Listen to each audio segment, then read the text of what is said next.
Bonsoir à toutes, bonsoir à tous. Bienvenue sur la chaîne Bonsoir à Twitch toutes, du bonsoir Populaire à du tous. Centre Bienvenue pour sur notre la émission Bonsoir à tous. CSP Time en direct live, une émission spéciale Classico dont la 110e édition se disputera ce dimanche au Palais des Sports de Beaublanc.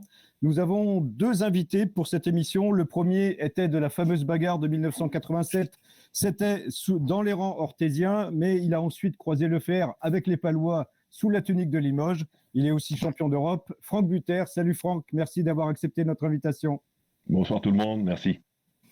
Et avec lui, nous avons notre confrère et ami, ami, même si c'est un Béarnais, le journaliste spécialiste basket de la République des Pyrénées, c'est Jean Forêt. Salut Jean, sois le bienvenu. Salut les amis, merci pour l'invitation. Et bien entendu, notre spécialiste basket du Populaire du Centre, Mathieu Marot. Salut Mathieu. Salut à tous. Vous pouvez bien évidemment poser vos questions via le chat aux participants de cette émission, n'hésitez surtout pas. Au sommaire de ce CSP Time, nous évoquerons la situation sportive des deux clubs. Nous parlerons également des à côté parce qu'il y a quand même quelque chose, des petites choses à dire sur Limoges comme sur Pau-Orthez. Et puis, bien entendu, nous évoquerons ce classico à venir de dimanche. CSP Time, saison 5, épisode 7. C'est parti. Alors, on commence avec la situation sportive des deux clubs. Donc ça faisait assez longtemps, même très longtemps, puisque depuis octobre 1999 très exactement, que ce n'était pas arrivé que les deux clubs se rencontrent et soient tous les deux en position de se qualifier pour les playoffs. Pau-Orthez pointe aujourd'hui au 4e rang avec un bilan de 10 victoires pour 6 défaites, alors que le CSP, 8e au classement de la LNB, affiche juste une victoire de moins à la 8e place. On commence avec toi, Jean, honneur à l'invité. Ça faisait un petit moment qu'on n'avait pas vu Pau à pareille fête sportivement. Parle-nous un peu de cette première partie de saison de ton équipe. Eh bien, écoutez, c'est quand même une bonne première partie de saison, quand on se souvient de la dernière, après par quoi l'élan est passé. Déjà, depuis l'arrivée d'Eric Bartesheki, l'élan avait fini la saison sur 7 victoires d'affilée, ce qui avait permis de lancer cette dynamique, qui a été conservée cette année avec un effectif quand même assez stable dans une grande majorité. Et donc la saison est plutôt bien partie, avec l'équipe a fait preuve très vite de caractère, puisqu'elle s'est imposée 4 fois à l'extérieur, dont 2 fois après prolongation au Mans et au Portel. Elle a gagné aussi à Gravelines et à Cholet. Donc ce caractère-là a permis, je pense, dans un premier temps, de gommer toutes les imperfections qu'il y avait dans le jeu, ces sautes d'humeur, car c'était une équipe qui était capable jusqu'en décembre d'alterner le très bon et le très mauvais d'une semaine sur l'autre, mais aussi à l'intérieur d'un même match, ce qui en faisait une équipe assez difficile à lire, malgré les résultats qui s'enchaînaient assez proprement. Mais je pense que depuis décembre, en décembre, il y a eu un petit déclic. Il y a eu 5 matchs assez rapprochés. Les Palois en ont gagné 4, dont l'Asvel à domicile, elle a gagné à Gravelines. Et là, il y a une hiérarchie qui s'est quand même bien installée. Je pense que tous les joueurs ont compris progressivement quel était leur rôle. Eric Bartesheki aussi a commencé à bien comprendre. Il y avait des inquiétudes en début de saison.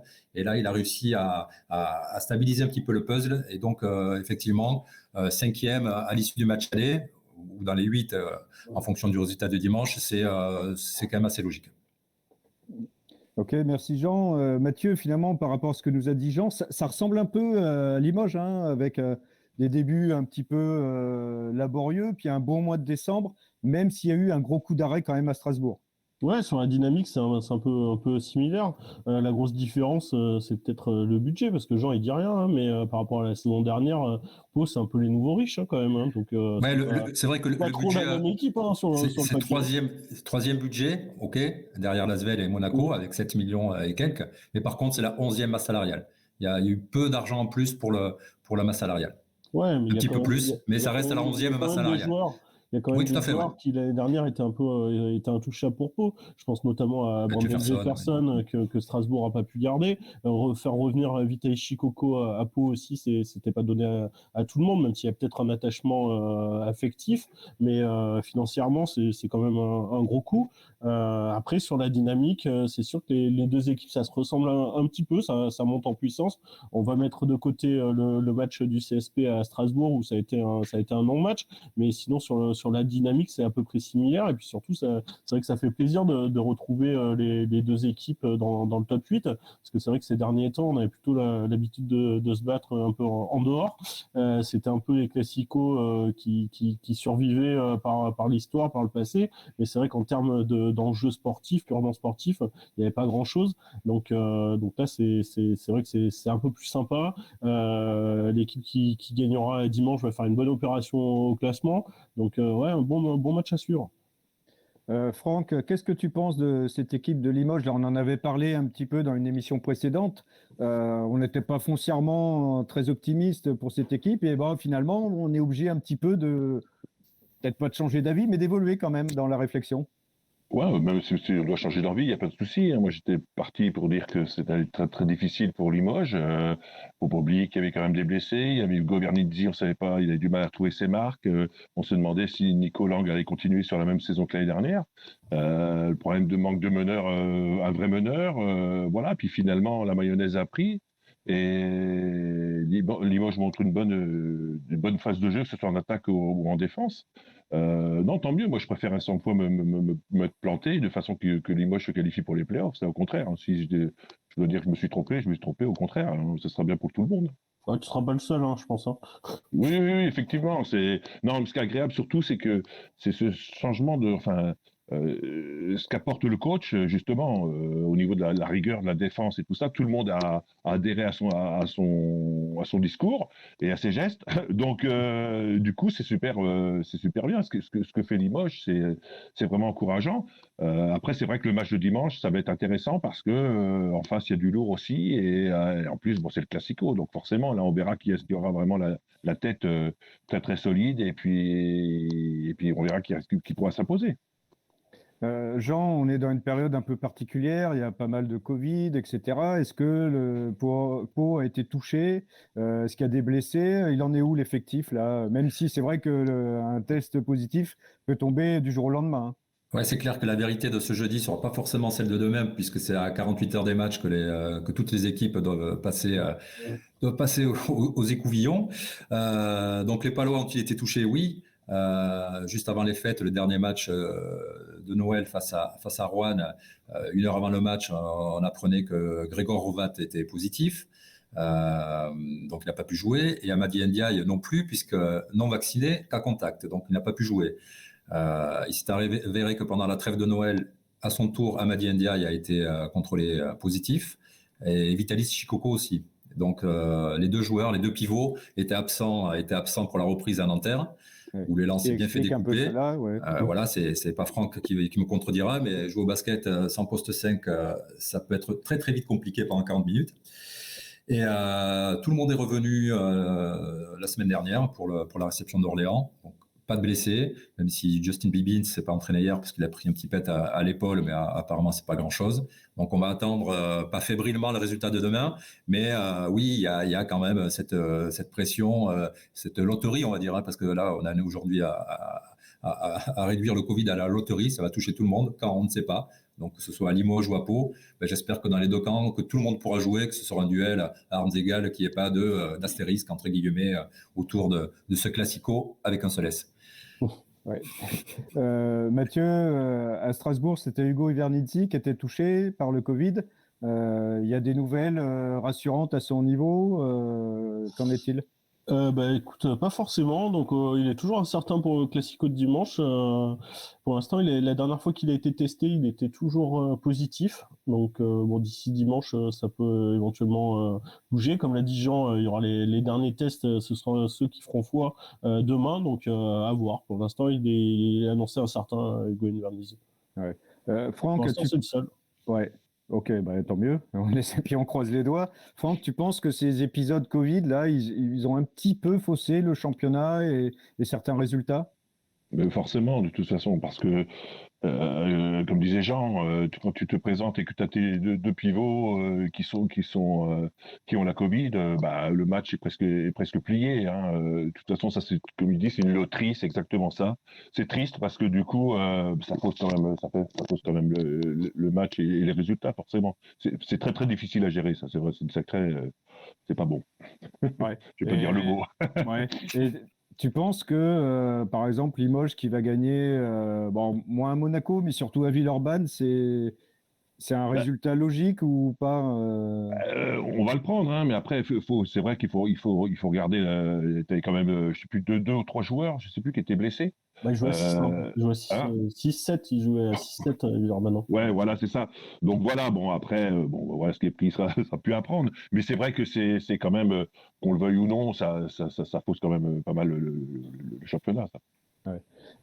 Jean, tu nous disais là en intro que Pau Orthez donc a fait une première partie de saison plutôt encourageante, un bon mois de décembre. 4e aujourd'hui, tu penses que c'est sa place ou elle est un petit peu bien payée ou est-ce qu'elle est à son niveau? Comment tu vois les choses? Ouais, je pense qu'au bout de 16 matchs, c'est difficile de dire qu'une équipe n'est pas à sa place. Après, de là, les chatouiller, le Valois, ça va être compliqué. Ils en ont pris 26 là-bas, un non-match complet, ils se sont fait marcher dessus. Et ensuite, une fois que Monaco et l'Asvel seront entre guillemets débarrassés de l'Euroleague, je vois mal comment ils pourraient pas finir dans les 4-5 premiers. Bon, on attend toujours que l'Asvel décolle, mais si ça se trouve, l'Asvel, avec le calendrier qu'ils ont, va rester à la porte des playoffs. On n'en sait rien, tout est possible cette saison. Mais je pense que les Palois auront quand même, top 3, non. Il faut être raisonnable. Je pense que leur place sera entre 4 au mieux, vraiment, si tout se... Strasbourg aussi. Hein. Voilà, il y a Strasbourg. À Strasbourg, ils ont perdu aussi, entre 4 et 8. Ouais. Mathieu, pour en revenir au CSP, ils ont perdu à Strasbourg, grosse défaite, un petit peu à l'image de ce qu'ils avaient fait à Orléans, une espèce de non-match. Ouais, complet. Comment il faut prendre ces espèces de... Est-ce que Limoges est resté très fragile ou est-ce que c'est juste des accidents de parcours Là, j'ai envie de te dire, encore plus qu'à Orléans, je verrais bien. Déjà, Strasbourg a fait un très bon match et c'est une très belle équipe. Collectivement, c'est solide, c'est athlétique, ça joue bien au basket. Et puis, il y a Léo Cavalière. Ouais. Et il y a Léo Cavalière. Strasbourg a une très belle équipe. Maintenant, Limoges est passé à côté de son match. Et puis, tu as quelques raisons objectives aussi à ça. Tu as Nicolas Lang qui revenait d'un mois de blessure. Tu as Dimonté Harper qui avait été touché par le Covid juste avant, qui était là, mais sans doute moins bien. L'absence d'Hugo Invernizzi a énormément pesé sur ce match. C'est là qu'on se rend compte, pour moi, de toute l'importance qu'il a pris dans le collectif du CSP. Il apporte en défense, il prend du rebond. Enfin, aujourd'hui, c'est devenu un rouage essentiel du collectif Limougeot. Et là, on a vu que sans lui, c'est pas tout à fait la même équipe. C'est le plus gros temps de jeu du CSP. Et c'est pas un hasard. C'est pas Hassan Endoy ni Cruz Pinkins qui peuvent le remplacer poste pour poste. Donc, je pense que son absence, elle a énormément pesé. Donc, tu as des situations, tu as des raisons objectives qui font que le CSP a fait un non-match à Strasbourg. Donc, moi, je dirais accident de parcours. Maintenant, à voir. Et puis, encore une fois, très belle équipe de Strasbourg. Ouais. Franck, cette équipe de Limoges, là, est-ce que, entre ce qu'on en présumait en début de saison et ce qu'elle a montré, est surpris et surtout séduit? Parce qu'on a vu des choses quand même plutôt... on parlait du match à Villeurbanne, au-delà des conditions, ils ont quand même fait un match très cohérent pendant 40 minutes. Et puis, on voit qu'il y a une vraie identité défensive. Il est séduisant, ce CSP, quand même, par séquence? Oui, tout à fait. Donc, deux choses. La première chose, c'est que je reviens sur ce que tu disais tout à l'heure. Villeurbanne, effectivement, ils avaient 2 joueurs en moins. Mais les joueurs qui restaient sur le terrain, c'était quand même des bons joueurs, hein, d'accord? Donc, ce qui fait que Limoges, à un moment donné, c'était devenu très proche. Et puis après, ils ont réussi je crois que c'est un tir de Hugo, je crois, à 3 points, où ils ont réussi à reprendre un petit peu d'avance. Et puis, du coup, ils ont gagné le match sans problème. Après, ce que dit Mathieu, c'est vrai que c'est tout à fait ça. C'est que Hugo était... Je reviens sur Hugo, parce que c'est vrai que moi, j'avais critiqué en début de saison. Hein. Hugo était un joueur où il était fort à 3 points. Avant, on le voyait que là-dessus. Et là, il a vachement changé, il a évolué, il a pu s'adapter, il défend, il prend des rebonds, comme tu dis, Mathieu. Il a réussi à rentrer dans le moule du comment ça s'appelle, de l'effectif, sachant que Nicolas Lang est là, du coup, maintenant pour shooter, pour partir à 3 points. Donc, ce qui fait que, voilà, moi, l'équipe me plaît beaucoup. L'équipe me plaît beaucoup parce que ça emmène, il y a de la rigueur, ça joue. Je dirais, les règles sont valables pour tout le monde. On voit quand il y a des erreurs de fait sur le terrain de suite. Bon là, le coach il change et tout, et puis bon, il passe à Saxo. Non, franchement, moi ça me plaît de voir le basket qui font cette année. Franchement, c'est super agréable. Pour revenir sur Ivan Nizic, je pense que son absence, elle est encore plus préjudiciable peut-être que celle d'un Nico Lang. Lang, on l'a vu au scoring, il peut être remplacé par Massenburg, par Harper, qui peut aussi laisser quelques ardoises. Hugo, c'est un profil que l'équipe n'a pas. S'il n'est pas là, c'est un intérieur qui peut pas mener le jeu, mais qui éclaire le jeu. Et ça, t'as pas de joueurs qui peuvent faire ce qu'il sait faire. Alors que Nico, lui, il peut être remplacé en termes d'apport au scoring pur et dur. Tout à fait. Après, j'ai oublié, il y a l'apport aussi de Bassenbourg, qui est quand même une grosse pioche cette année. Donc, ce qui fait que, voilà, et puis tous les autres joueurs qui sont à côté, Pommier et tout ça. Donc, ce qui fait que c'est vraiment, moi, je trouve ça une équipe vraiment agréable à voir jouer. Et ce coach volcanique, parce que on va pas dire autre chose, ça t'en rappelle certains? Tu penses que c'est une bonne méthode? Non, c'était l'interrogation qu'on a eu au début de saison, à savoir si les joueurs allaient pouvoir s'adapter à ça. Et puis du coup, ils sont adaptés, ils ont compris le fonctionnement. On voit bien que le coach, il aime bien les joueurs. Il l'a dit dans les journaux qu'il adorait cette équipe et tout. Donc, ce qui fait qu'après, pour en revenir sur la dernière sortie, même si Strasbourg, effectivement, je rejoins Mathieu, que c'est une bonne équipe et tout, que Limoges était diminué, c'est pas forcément la meilleure manière pour préparer un match comme un classico. Donc voilà. Donc on verra. Jean, je viens vers toi. Maintenant, on va parler un petit peu du club. Alors Mathieu l'a dit, les Américains sont arrivés, donc voilà, excite les vrais Béarnais. Où est Pierre Seillant, Didier Gadou, ils ont disparu. Qu'est-ce qu'ont amené véritablement les Américains? Alors, apparemment, un gros budget, mais pas forcément de la masse salariale. Comment ça va évoluer tout ça? Le ketchup. Pour l'instant, il n'y a pas de burger en vente dans les travées du palais, pas encore. On est resté au jambon beurre et au demi classique. C'est bon. Voilà, c'est déjà pas mal. Qu'est-ce qu'ils ont amené? Pour l'instant, les Américains, on les voit très peu, puisque le groupe CSG, Counterpoint Sports Group, est basé à Seattle. Donc le PDG Greg Huss, qui est donc le propriétaire de l'Élan, est à Seattle. Il est venu à Pau une seule fois, c'était je crois pour la venue de Bourg-en-Bresse, le premier match à domicile, l'Opening Night, comme ils disent outre-Atlantique, qui s'était soldé d'ailleurs par une défaite. Et depuis, on ne l'a pas revu. Moi, j'ai eu l'occasion de l'avoir en entretien il y a une quinzaine de jours. Donc, à l'écouter, tout va bien. On est sur une saison de transition. Il y a de l'argent et l'objectif, c'est jouer de rattraper l'Asvel et Monaco, si on l'écoute, d'ici 2-3 ans pour participer à la meilleure Coupe d'Europe possible. Bon, voilà. Ça, c'est le discours de façade. Après, dans les faits, finalement, au quotidien, pas grand-chose à changer. Oui, il y a un directeur général américain qui est là une semaine sur 2 ou une semaine sur 3, Tom Houston, qui est dans son bureau derrière son ordinateur. Que fait-il? Je ne sais trop.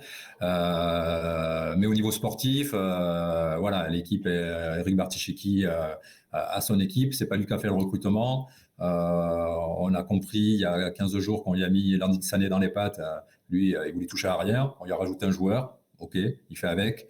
Mais qui c'est qui décide au quotidien, Jean? Alors voilà, le sportif, le conseiller sportif de CSG, donc des propriétaires de l'Élan, c'est Stu Jackson. Stu Jackson, qui est l'ancien vice-président de la NBA, qui a été coach aussi des New York Knicks, donc c'est quand même une sommité aux États-Unis. Voilà, c'est le consultant basket pour CSG, et donc c'est lui qui chapeaute le sportif, qui a fait venir Brandon Jefferson, c'est Stu Jackson. Voilà, c'est pas le choix d'Eric Bartichecki, qui s'est retrouvé, lui, avec ses 2 petits à gérer, alors qu'il n'avait rien demandé à personne. Bon. Ok, bon, ben voilà. Mais voilà, donc moi je suis assez quand même pas dans l'expectative, mais j'attends de voir la suite, le projet immobilier qui doit aller avec, le centre de formation, l'hôtel, tout ça. Bon, on a eu plein d'étoiles dans les yeux au moment des annonces. Voilà, les annonces c'était bien beau, c'était il y a 6 mois. On va attendre, on va attendre de voir. Pour l'instant, on va dire tout va bien. Mais Stu Jackson, il est sur place? Il est venu une fois. Mais sinon, il n'est pas sur place. Sur place, il n'y a personne. Enfin, il y a un Américain, Tom Houston, qui est directeur général du club. Voilà, ils ont recruté Arnaud Marius en tant que directeur sportif intérimaire, puisque Dominique Loy, qui était le directeur sportif, est en arrêt maladie. Enfin voilà, mais au niveau sportif, en fait, c'est quand même, ça reste une cellule restreinte. Il n'y a pas eu de transformation par rapport à ce qui se fait ailleurs à d'autres clubs. Et au niveau de la ferveur autour du club, est-ce que ça a fait bouger un petit peu les choses? C'est une question qui nous est posée sur le chat. Au niveau de la ferveur, à Pau, ce qui attire du monde, c'est le résultat. Si l'équipe gagne, le palais se remplit. Donc oui, il y a des résultats cette année. Comme chaque année, les premiers matchs, les gens attendent de voir. Donc c'est 4 5 000 personnes. Et là, c'est vrai que sur les derniers matchs, il y a eu 6 7 000 avant Noël. Donc c'était quand même, il y avait une vraie ferveur qui commençait à s'installer. Forcément, coupé net par le Covid. On se retrouve dans des jauges à 2000. Donc voilà, mais je pense qu'à Pau, il faut qu'il y ait des résultats pour que le palais soit plein, quel que soit le propriétaire du club. Ouais. Mathieu, je viens vers toi. On a eu beaucoup d'annonces de départ ces derniers temps. Et cette semaine, alléluia, on a eu l'annonce d'une arrivée, d'un retour presque, pratiquement, puisque c'est Alain Clou qui était déjà directeur administratif et financier en 2000 et qui était là quand le club a déposé le bilan. Il revient à Limoges à la place de Pierre Fargeau en tant que directeur général. Qu'est-ce qu'il faut penser de ce retour ?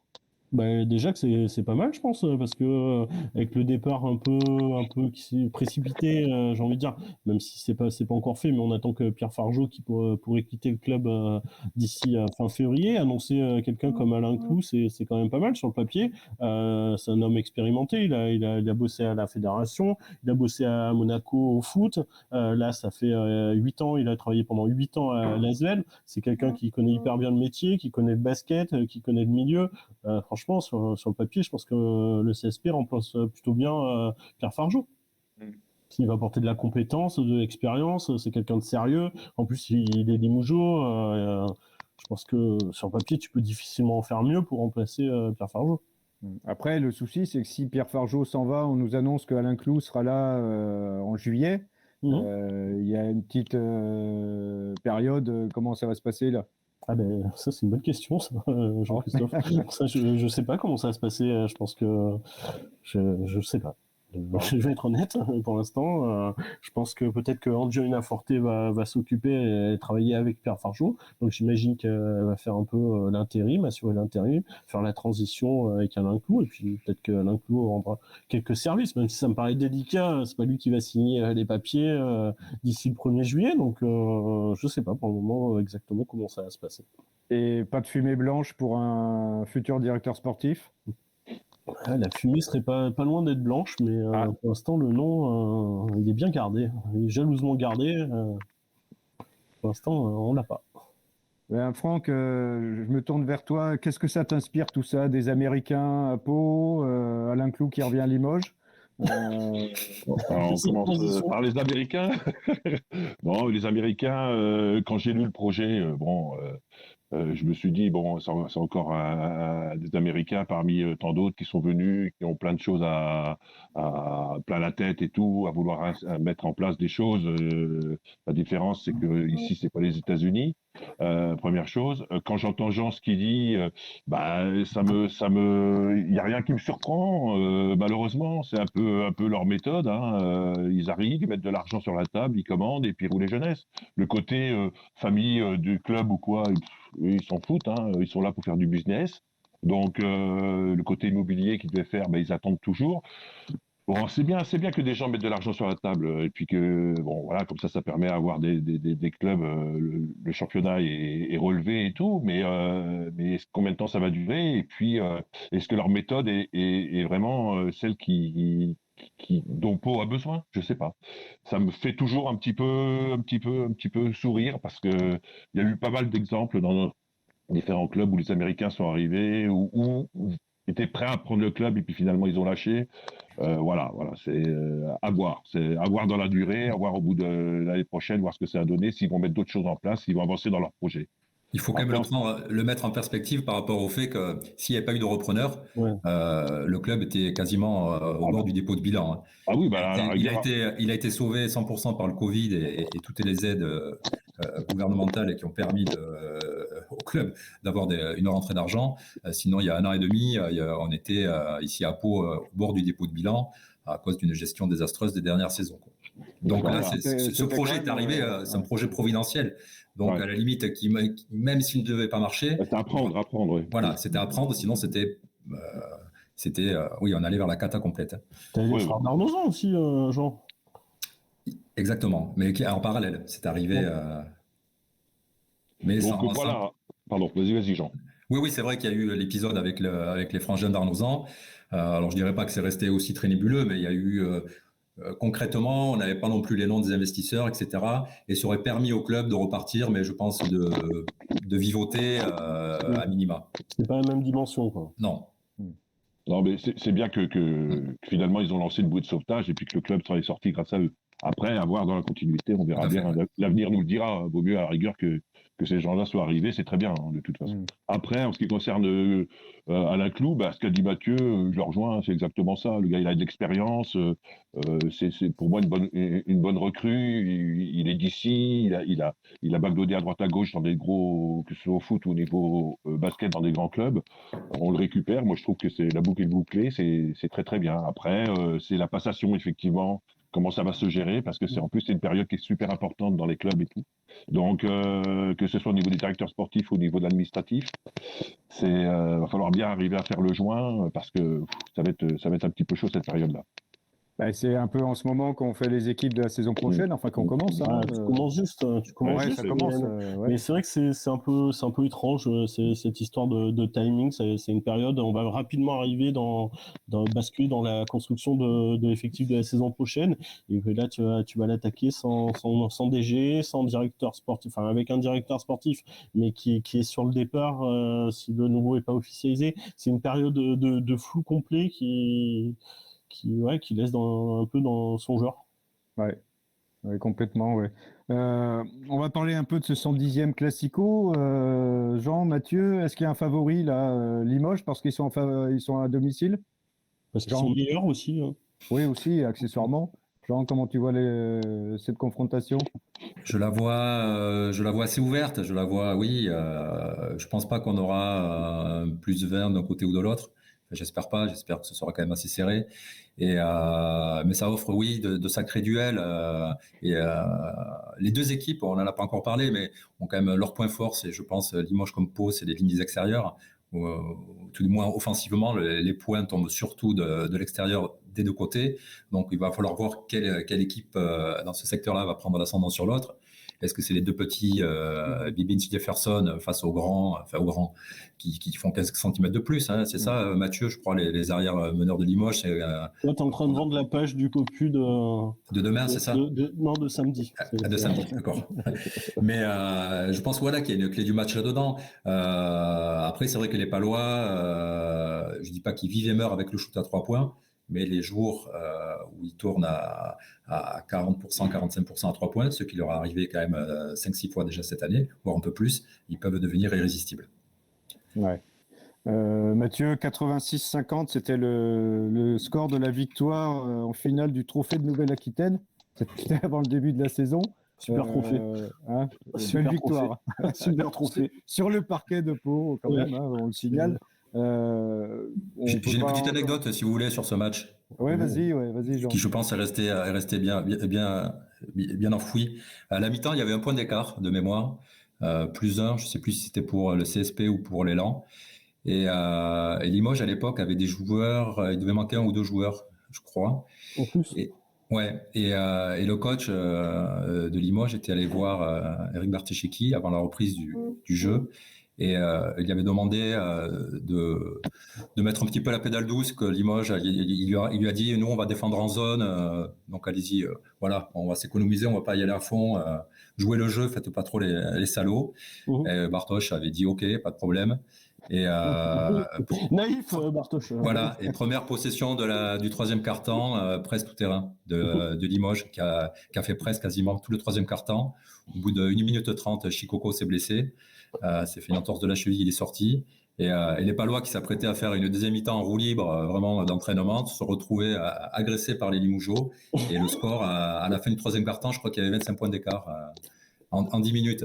Et quelque chose me dit que ce match de Nouvelle-Aquitaine, même s'il ne rentre pas dans les classements des classicos, est resté quand même en travers de la gorge chez une partie du staff. Ouais, enfin bon, Barthécheki, c'est faute professionnelle, quoi. Dire, ouais, on va jouer doucement face à Limoges, non. C'est ça, trop sympa. À l'italienne. Mathieu, Jean disait, donc force extérieure des deux côtés. T'es d'accord avec ça? Ouais, ça va être Limoges, il y a sa défense quand même sur lequel il peut compter, peut-être plus que Pau. Ah ben ça va être de toute façon tous les matchs, hein, la clé pour Limoges c'est la défense. Hein. C'était avant le match face à Strasbourg, c'était la meilleure du championnat.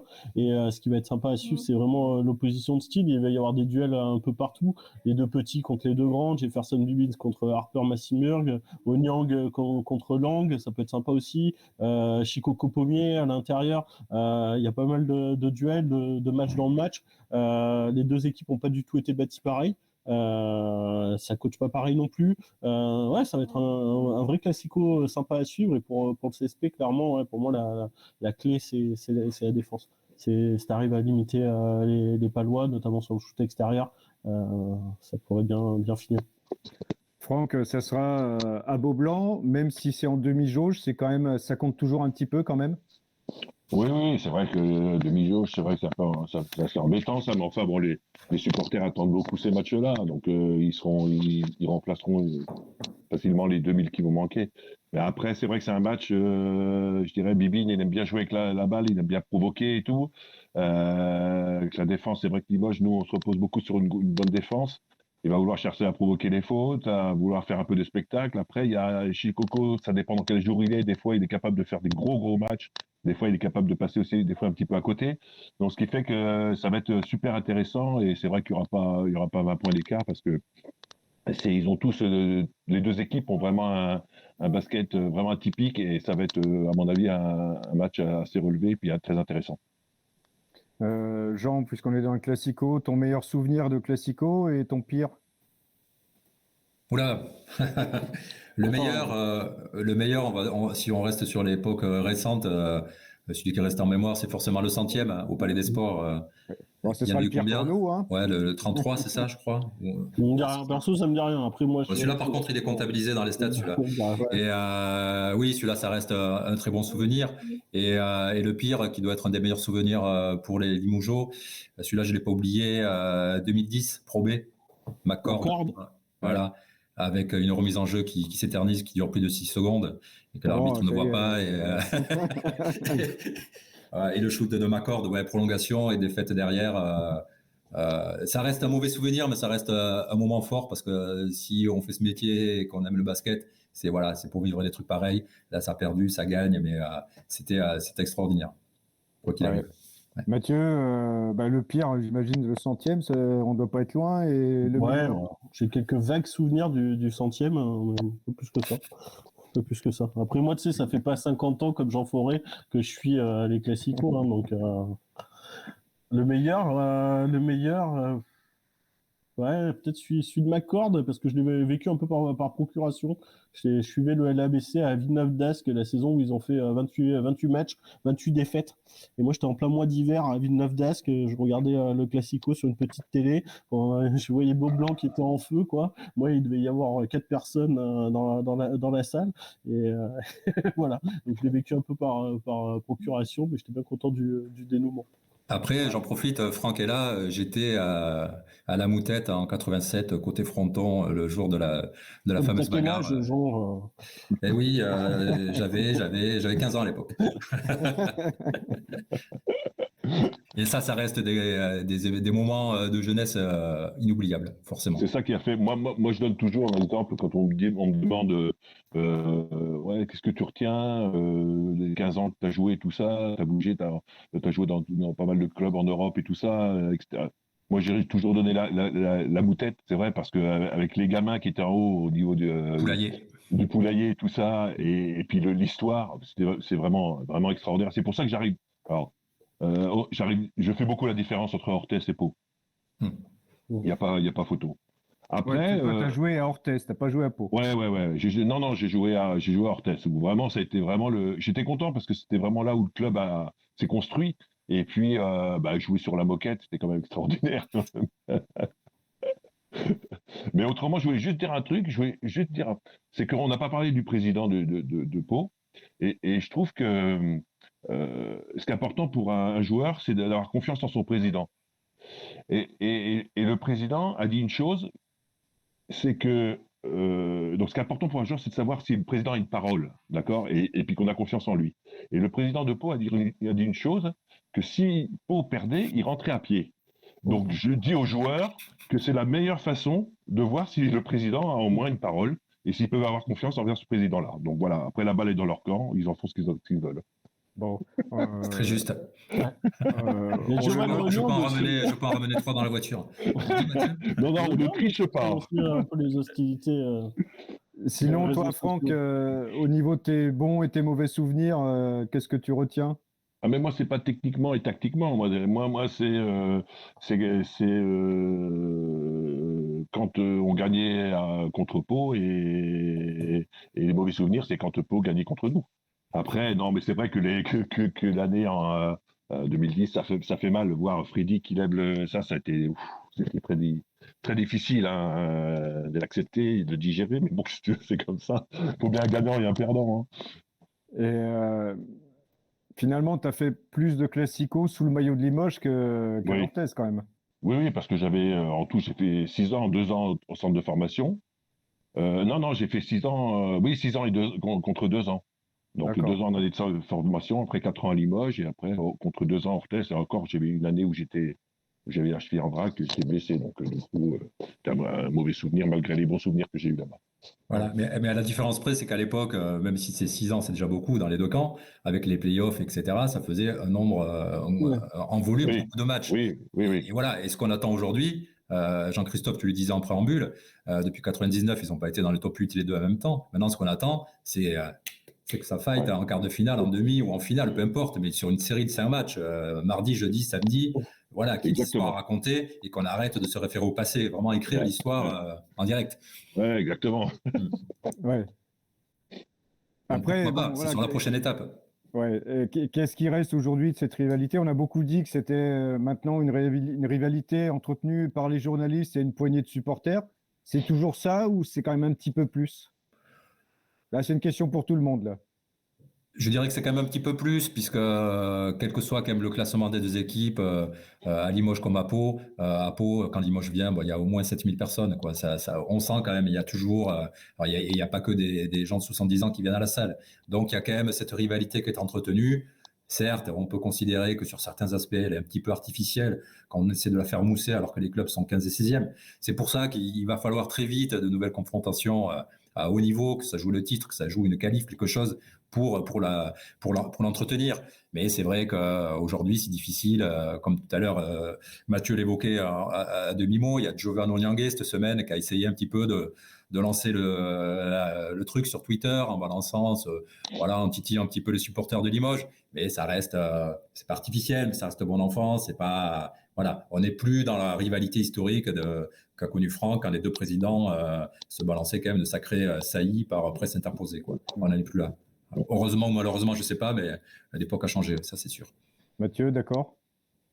Ouais, bien sûr, tu as trop de changements. Je pense que tu as trop de changements à la fois sur les joueurs, sur les coachs, même sur les dirigeants aujourd'hui pour que cette rivalité vraiment elle soit la même que le passé. Maintenant, je pense qu'elle est toujours importante. Je pense qu'à Limoges, peut-être sans chauvinisme, encore plus qu'à Pau, elle est vraiment présente. T'as qu'à voir l'année dernière quand tu vois le nombre de supporters limogeaux avec des fumis qui étaient là pour au shooting le matin du match. Ce match, il tient toujours à cœur du public et encore plus, je pense, de Limoges. Maintenant, je suis tout à fait d'accord avec Jean. Si on veut vraiment entretenir cette rivalité, à un moment donné, faut la jouer pas pour la finale du tournoi Nouvelle-Aquitaine, mais il faut la jouer au moins sur des playoffs, quoi. Mais moi, je serais pour, parce qu'aujourd'hui, peut-être que la plus grande probabilité pour qu'ils se rencontrent, c'est peut-être les quarts de finale. Donc, je pense que ce serait pas mal de passer les quarts de finale au meilleur des 5.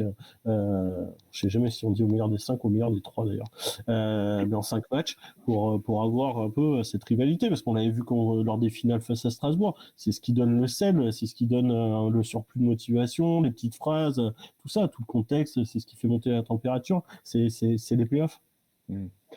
Franck, il y a un peu de nostalgie dans tout ça, quand on est un ancien joueur, qu'on a été bataillé au Palais des Sports, qu'on a bataillé à la Moutette, etc.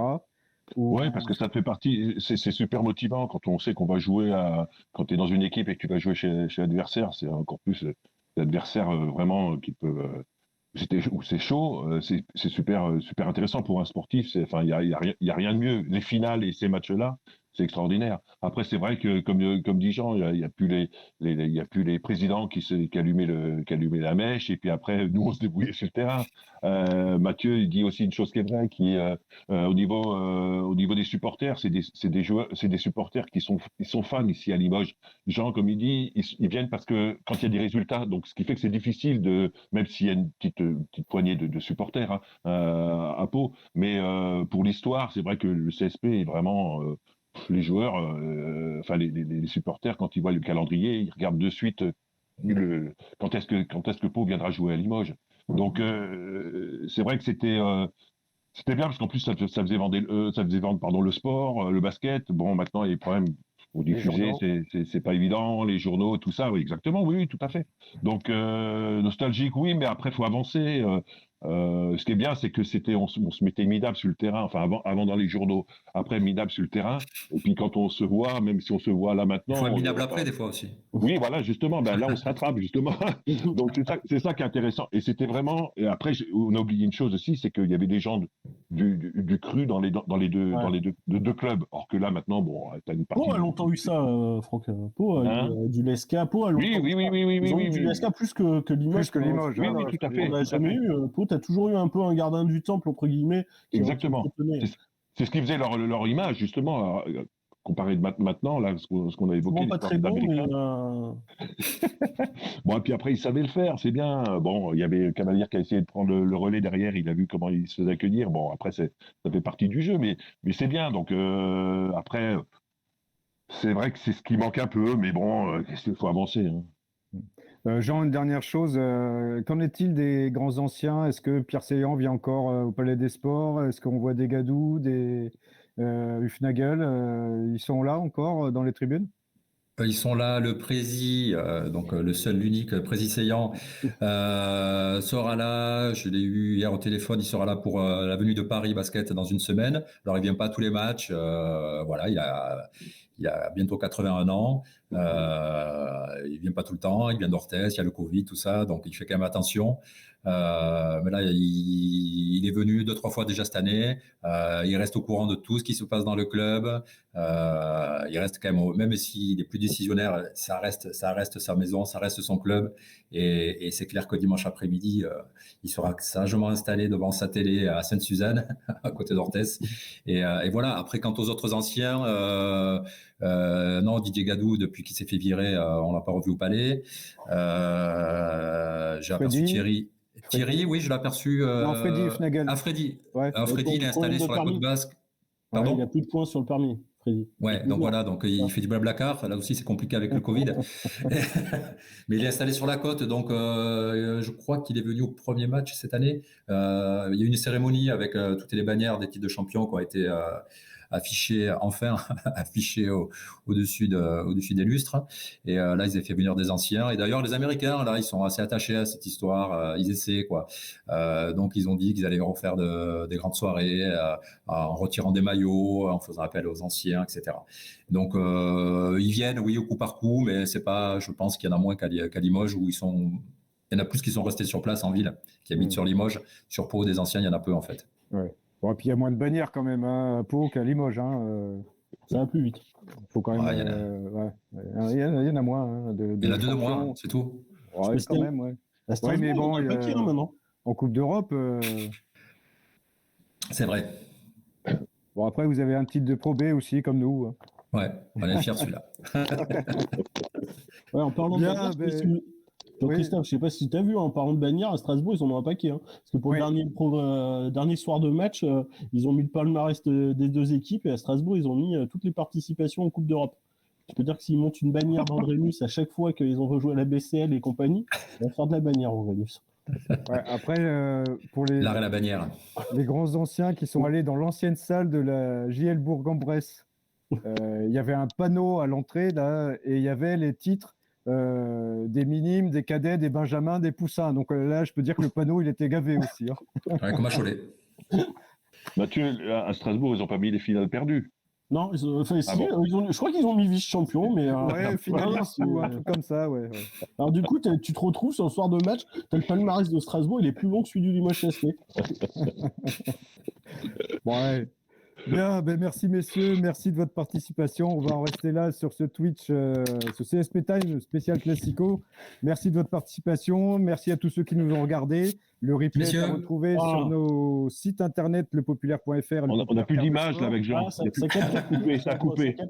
On ne voit plus rien là. Mais pour rivaliser quand même tout ce qu'il y a derrière Jean-Christophe. Je savais que cette émission allait partir en vrille à un moment ou à un autre. Ah, je l'ai piqué à mon fils. Bon. En tout cas, pour ceux qui nous ont regardés, n'hésitez pas à commenter, partager. Rendez-vous très bientôt pour un prochain numéro de CSP Time et allez Limoges. Allez, salut à tous. Salut, merci. Ciao.